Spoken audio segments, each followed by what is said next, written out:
어느 누구도 실패를 원하지 않습니다. 혹시 주변에 실패하기 위해 사는 사람 보셨습니까? 그런 사람 없죠. 그럼 반대로 주변에서 한 번도 실패하지 않은 사람 보셨습니까? 그런 사람도 없죠. 누구나 실패를 원하지는 않지만 그럼에도 크고 작은 실패를 경험하며 살아갑니다.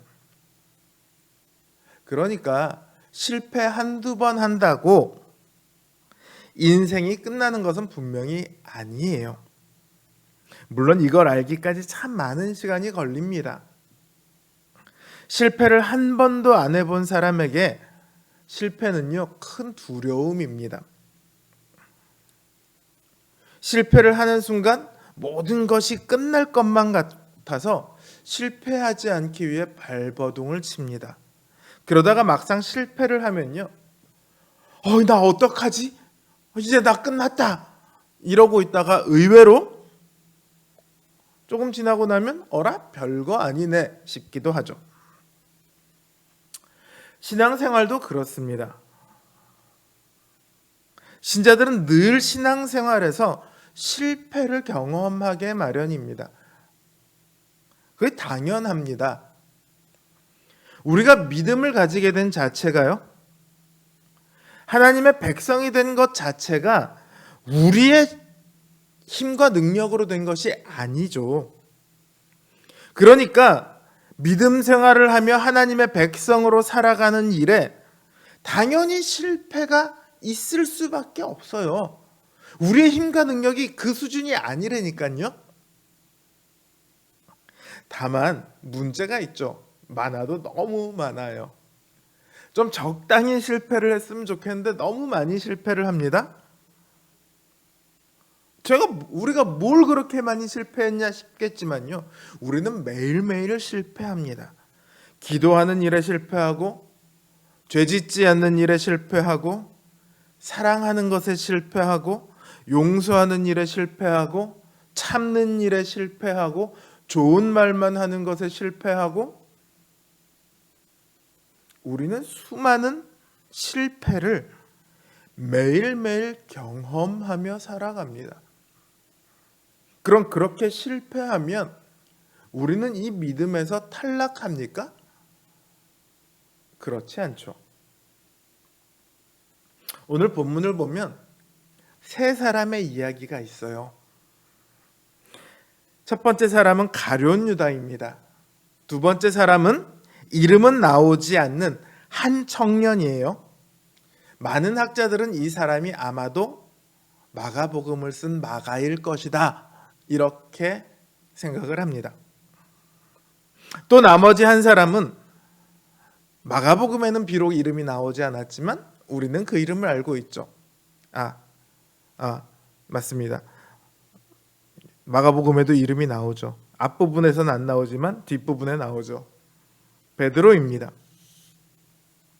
자, 가룟 유다는 예수님을 대제사장들에게 팔아 넘겼습니다.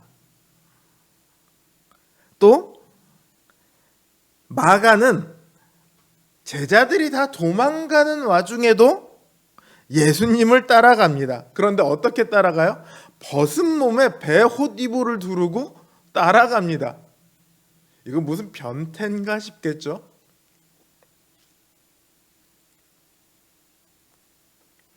아마 제자들이 예수님께서 잡혀가는 것을 보고 도망가서 어디로 갔겠습니까?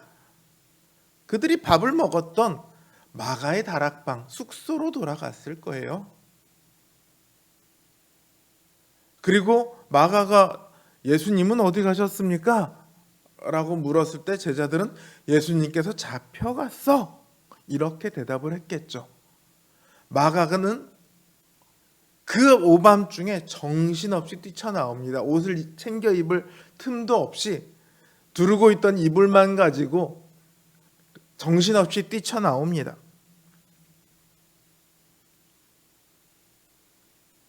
그러나 그는 예수님을 위해 아무것도 할 수 없었습니다.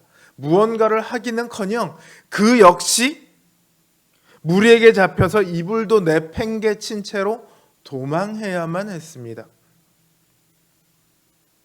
베드로는 어떻습니까? 베드로는 예수님이 잡혀가실 때 칼을 빼어서 대제사장의 종 말고의 귀를 뱁니다. 이미 자신이 장담했던 것처럼 죽는 한이 있어도 배신하지 않을 것처럼 보입니다. 그러나 그 역시 도망합니다. 그리고 슬그머니 대제사장의 뜰에 들어왔을 때 누군가가 너 예수를 따라다니던 사람 아니냐? 거기에 예수님을 부인하고 말죠. 그것도 3번이나요.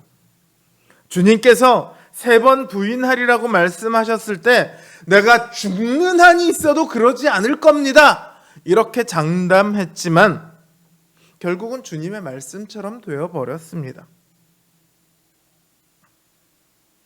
유다도 마가도 베드로도 다 실패자입니다. 마가는 예수님을 위해 아무것도 하지 못했고 베드로는 예수님을 부인했습니다. 이들에 비해서 유다는 조금 다르죠. 유다는 예수님이 자신이 생각했던 메시아가 아니라는 것을 알아차렸습니다. 그가 생각했던 메시아는 왕이 되어서 로마를 굴복시키고 그를 따르는 자들에게 온갖 영광과 호사를 누리게 해줄 그런 왕이었습니다.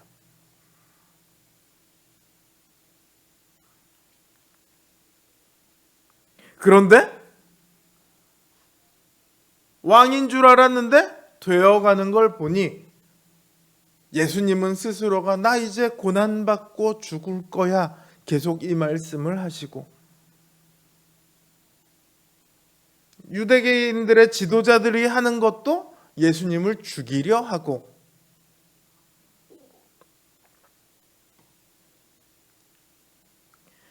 예수님을 따라다닌 자신의 3년은 그럼 뭔가 싶죠. 보상을 받아야겠다 싶은 거예요.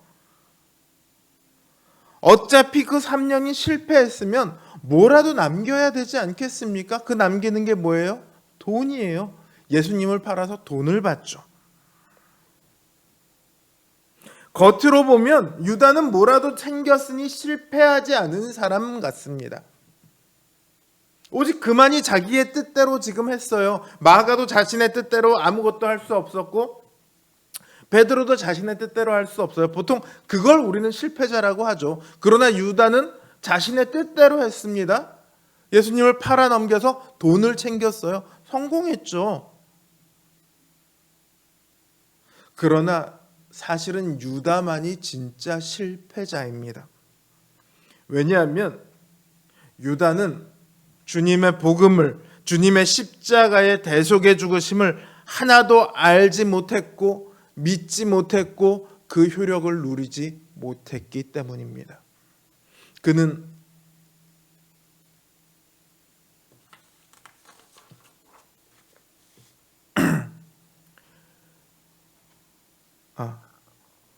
주님께서는 이미 제자들이 실패할 것을 말씀하셨습니다.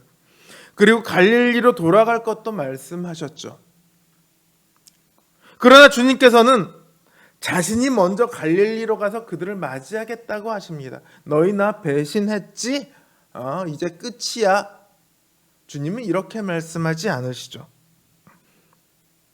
대신에 실패로 좌절한 그들을 맞아주겠노라 이렇게 말씀하십니다. 그들을 다시 거두시겠다는 거예요. 받아주시겠다는 거예요. 주님께서는요, 이 제자들처럼 실패한 인생들을 위해 죽으셨습니다. 그리고 그 실패한 인생들을 위해 다시 사셨습니다. 아무리 큰 실패라도요, 아무리 깊은 절망이라도요, 주님의 십자가는 그 모든 것을 감당하고도 남음이 있습니다. 모든 실패자들이 그 십자가에서 소망을 발견합니다. 승리를 발견합니다. 그래서 십자가는요, 실패한 자들의 위로입니다. 그러나 유다는 거기 서지 못합니다. 비록 그는 자신의 행동에 대해서 후회했을지라도 복음에 한 걸음도 다가서지 못했습니다. 그는 실패자인 모습 그대로 스스로 목숨을 끊었습니다.